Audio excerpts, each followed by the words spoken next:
Mohammed bin Tughlaq was a bunch of paradoxes that prove hazardous for not only his own good, as well as for the Delhi Sultanate.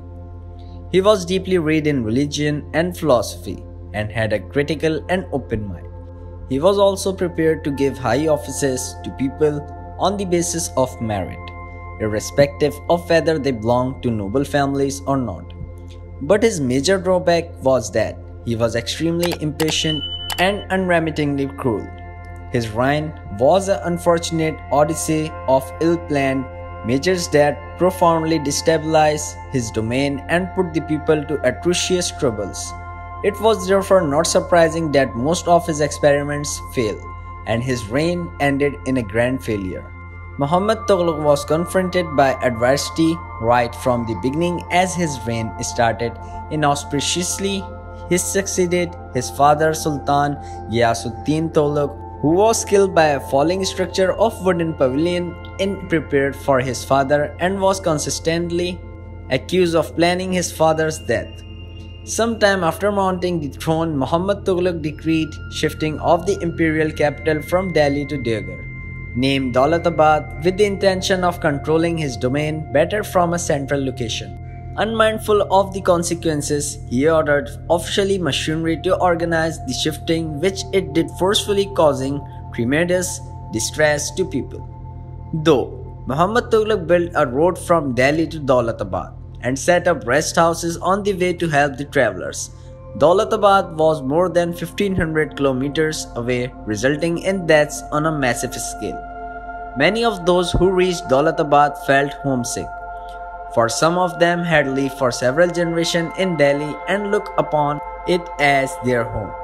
There was a good deal for discontent that probably made Muhammad Tughluq to abandon Daulatabad, largely because he soon found that just as he could not control the south from Delhi, he could not control North India from Daulatabad. Despite the catastrophe caused by the decision, the exodus did have a number of long-range benefits, such as bringing North and South India closer together by improving communications. The people from Delhi who settled in Daulatabad did spread the cultural, religious, and social ideas which the Turks had brought with them to North India, facilitating cultural interaction between North and South. The most controversial step the Sultan took was the introduction of the token currency. There was a shortage of silver in the world in the 14th century, and Muhammad Tughluq decided to introduce a bronze coin, which was to have the same value as the silver tanka.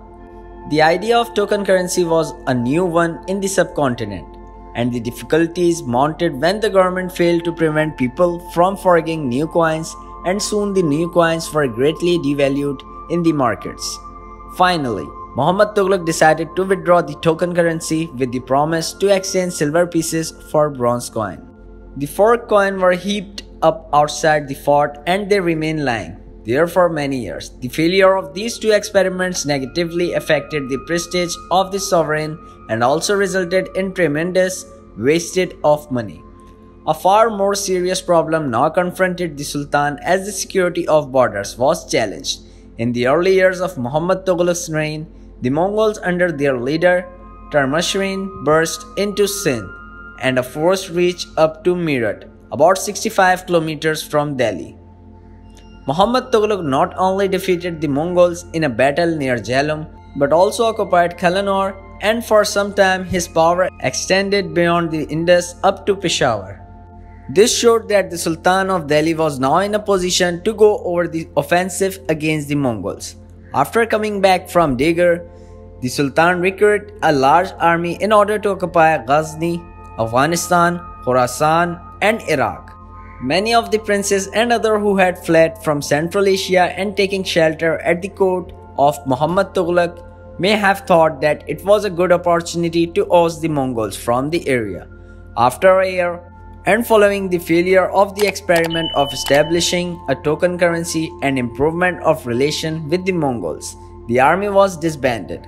Moreover, administration, especially revenue administration, and his relations of the Sultan with the nobles also resulted in some serious problems. If you really love the video, then like, share and subscribe to our YouTube channel.